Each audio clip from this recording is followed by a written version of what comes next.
under arrest? You've assaulted an innocent man in front of his wife and baby girl. Do you remember any of that? Does the defendant have any priors? Resisting arrest, DUI, assault. My client has been awarded a Purple Heart and a Bronze Star Medal for his combat service. I'm ordering you to undergo a 60-day outpatient rehabilitation program. Good luck.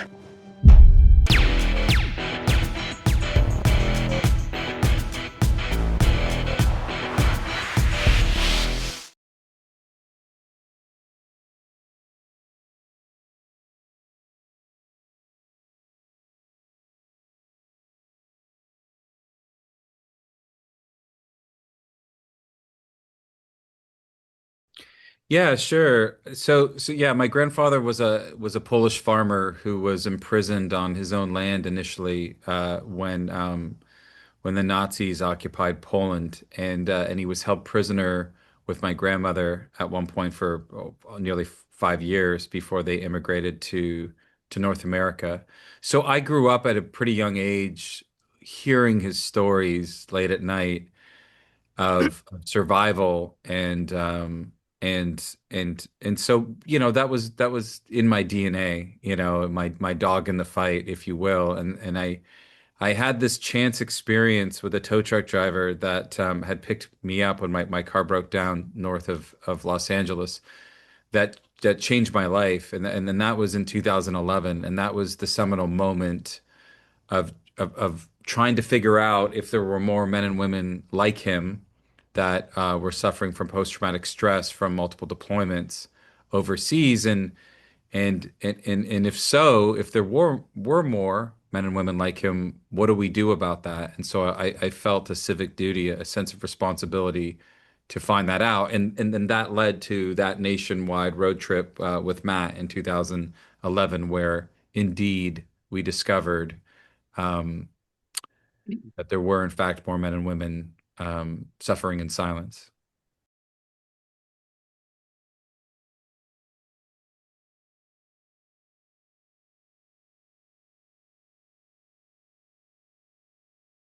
Yeah.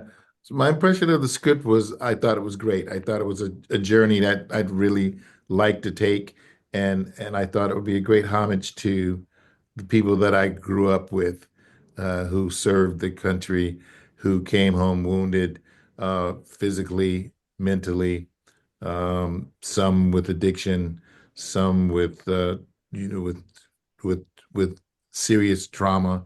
Um, and ultimately not being respected, not having that wonderful ticker tape parade, not being viewed as heroes.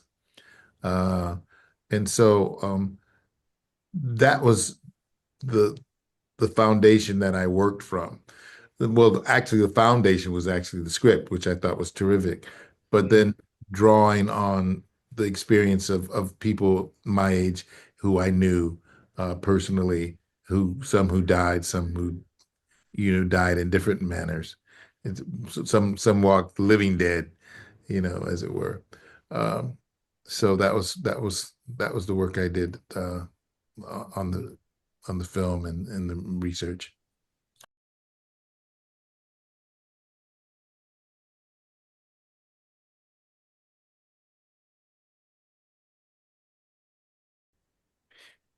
Yeah, sometimes trauma is in the quiet places, right? It's not what we say, it's what we don't say.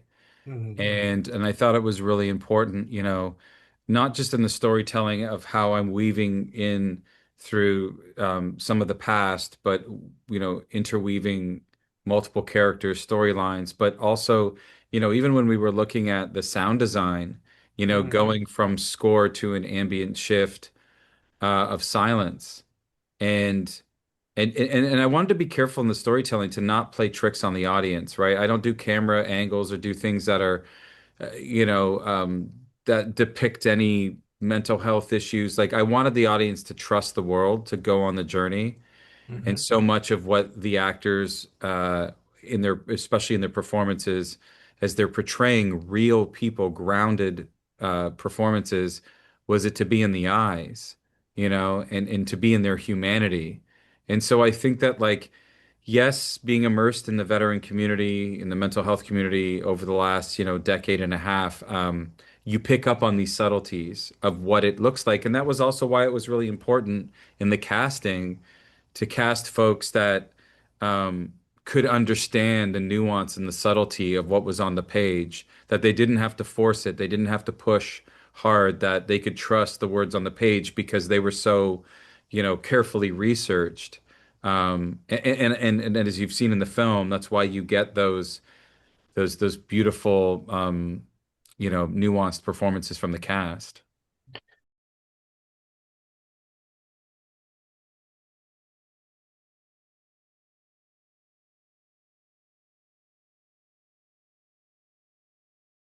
Well, why don't I'll talk quickly just about writing it, and then Mr. Hall can share his experience on us rehearsing it. But that particular speech on the front lawn that was informed by my experience doing honor flight, taking Vietnam veterans and World War II veterans to their respective memorials in DC.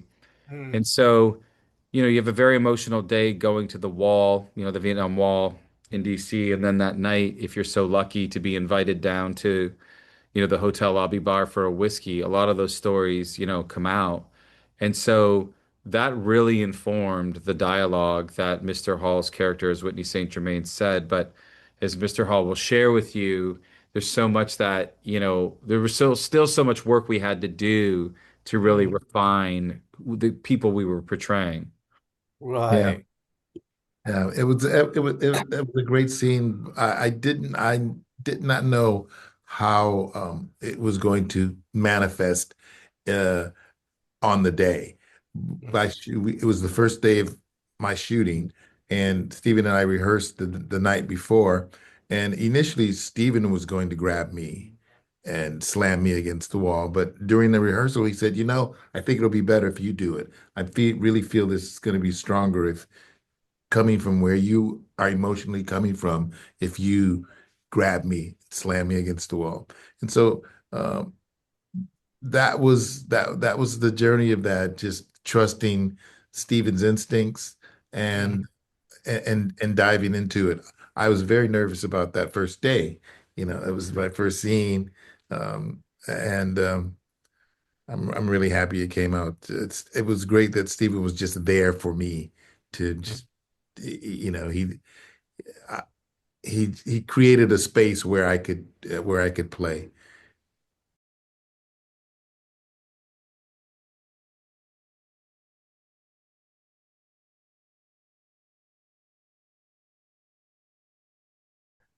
Sure. So, Western Massachusetts, where we shot in Gill, Greenfield, Turner's Falls, Montague, these are working class folks. It's a paper mill town, as you've said, and that actual paper mill that's now closed down, my brother-in-law worked there. Oh, And so really? it was, yeah, oh yeah, yeah. So it was important to hold the mirror up, as they say, to the story that I had seen in my research.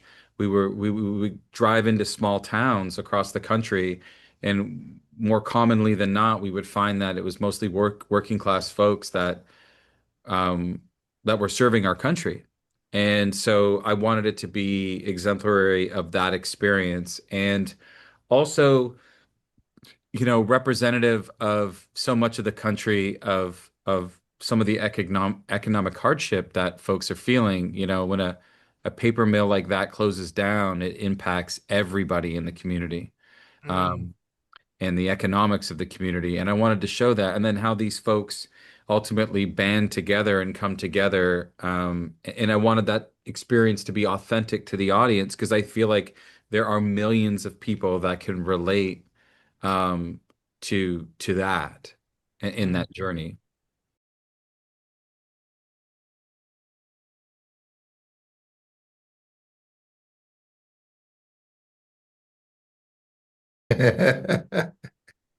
Because Uh, I I'm saw gonna leave. I saw it's, that it's really brilliant. he's as we call it, a triple threat. He writes Yeah, a yeah, great yeah. a great script, uh, and he's directing really beautifully, and And then in working with him as an actor was just great because I didn't see him directing while acting. He was there in the scene for me, and he was doing his great work as an actor, and I got to play off of him.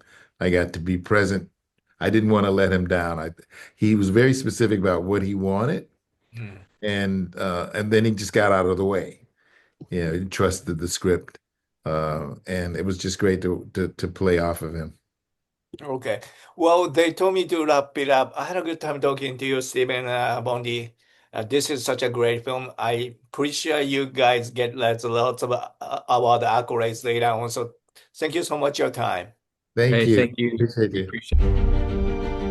Nah, I'm not doing that. Do you know what the VA's put me through? If you have a brain in your head, you're going to listen to me right now. Because the next time you try to provoke a lethal response from law enforcement, you might not have an angel sitting on your shoulder.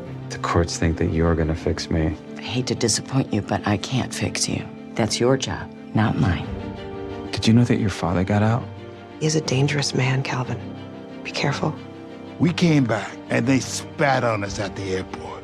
No homecoming parade, no celebrations. You can't pretend like you have any idea what it's like to be in combat. No, but what I do know is this field of work that I've dedicated my life to has helped a lot of people. When you got back, something was different. It wasn't that you'd changed. You'd been replaced. You lose your morality when you go to war. And the hard part is coming back to a civilian society that doesn't have any idea what's going on in your head. It's hard to believe my enemy is the man I used to be. I bet you wonder, where's my tribe? And I ain't talking about no friendship neither. I'm talking about brotherhood. What is it that you truly want, Calvin? I just want to wake up in the morning and feel something. Our pain is relative, son. Sometimes we gotta fall apart to find ourselves all over again. Wait for me there, wait for me there. You were willing to give your life for your country. Now maybe you can try living for it.